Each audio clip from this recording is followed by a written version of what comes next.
সেদিন বরকে বলেছিলাম যে শীত তো চলেই যাচ্ছে, তো গাজরের হালুয়া তো এবারে আর খাওয়া হয়নি, তো গাজরের হালুয়া খাবো। তো বর সেই মতো দেখো গাজর নিয়ে চলে এসেছে, আর এদিকে দেখো আমি কাজু বাদাম কিশমিশ এগুলোকে সব মানে সুন্দর করে কেটে নিয়েছিলাম। তো যেহেতু আমার কাছে আমন্ড বাদামটা ছিল না, সেহেতু ওটা দিতে পারিনি ওটা। আর এদিকে দেখো আমি দুধ নিয়ে বসে পড়েছি, তো হালুয়া বানাবো বলে। এদিকে দেখো আমি 4 প্যাকেট দুধ নিয়ে বসে গেছি। আর আমি না এটা মানে এতগুলো গাজরের হালুয়া ফার্স্ট টাইম আমি করছি, মানে বিয়ের আগে করেছি কিন্তু এতগুলো হালুয়া মানে করিনি।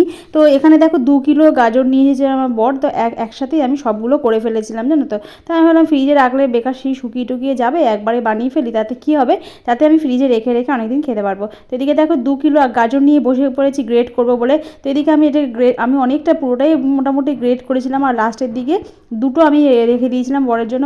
বর একটু নিচে গেছিলো, তো পরে এসে আমি বলেছি একটু করে দেবে, তো বড় বড় ঠিক আছে। তো দেখো এদিকে বড় আমার হাতে হাতে গ্রেট করে দিচ্ছে।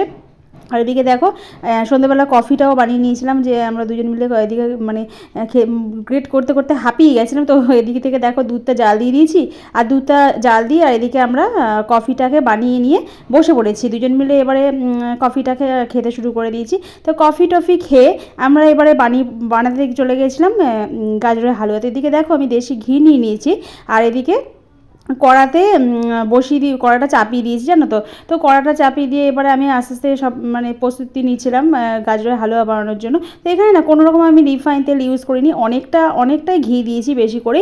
তবে কি বলো তো, গাজরটা মানে এত পরিমাণে গাজরটা ছিল না, তো আমার না একটা কড়াতে মানে ছিল না, মানে অনেক হয়ে গেছিলো পুরো একদম উঁচু উঁচু মতো। আর গাজরটা থেকে তো প্রচুর মানে জলও বেরোচ্ছিলো জানো তো। তো আমার এখানে খানিকটা কিছু গন্ডগোল হয়েছিল।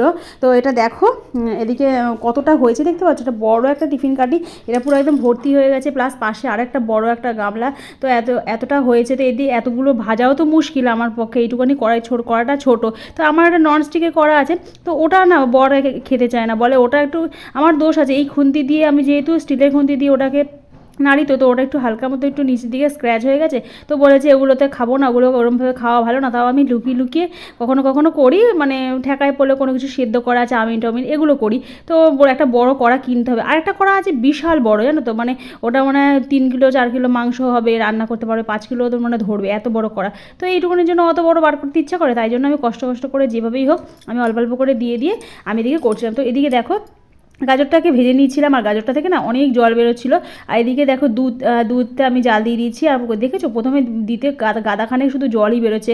তো কতক্ষণ ধরে এটাকে কষিয়েছি। আর আমার একটা সবচেয়ে বড় ভুল হয়ে গেছে কি জানো, তো আমার এখানে প্রচুর পরিমাণে দুধ দিয়ে ফেলেছিলাম, মানে যেখানে আমার 2 কিলো গাজরে আমার যে হয়তো 1 কিলোতেই হয়ে যেত দুধ, সেখানে আমি 2 কিলো গাজরে 2 কিলো দুধ দিয়েছি, আর এত দুধ বেরিয়েছে।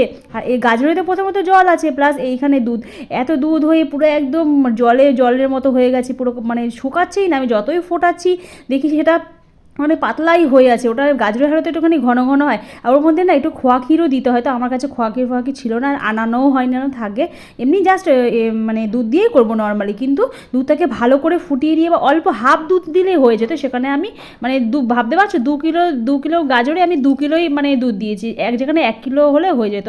তো এইভাবেই দেখো এইভাবে করছিলাম। তো এতটা হয়ে গেছে বলে আমি লাস্টে কী করেছি জানো, তো লাস্টেই দেখো দেখতে পাচ্ছ কতটা দুধ বেড়েছে, খালি ফুটেই যাচ্ছি।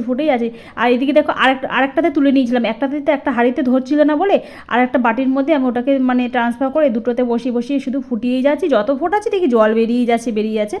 তো শেষে বাধ্য হয়ে কী করলাম, এইটাকে কী করেছি জানো, এটাকে আমি ছেঁকে নিয়েছি, মানে দুধটাকে আমি আলাদা করে ছেঁকে নেওয়াতে দেখো কত জল বেরিয়েছে আমার। বললাম থাক, এই জলটা আমি রেখে দেবো, জলটা কিন্তু ফেলে দিইনি, এই জলটা মুড়ি দিয়ে পরে খেয়ে নিয়েছিলাম, যেহেতু দুধ আছে আর কিছু এখানে খারাপ কিছু নেই, দুধ দেওয়া আছে, দুধ আর মিষ্টি দেওয়া আছে।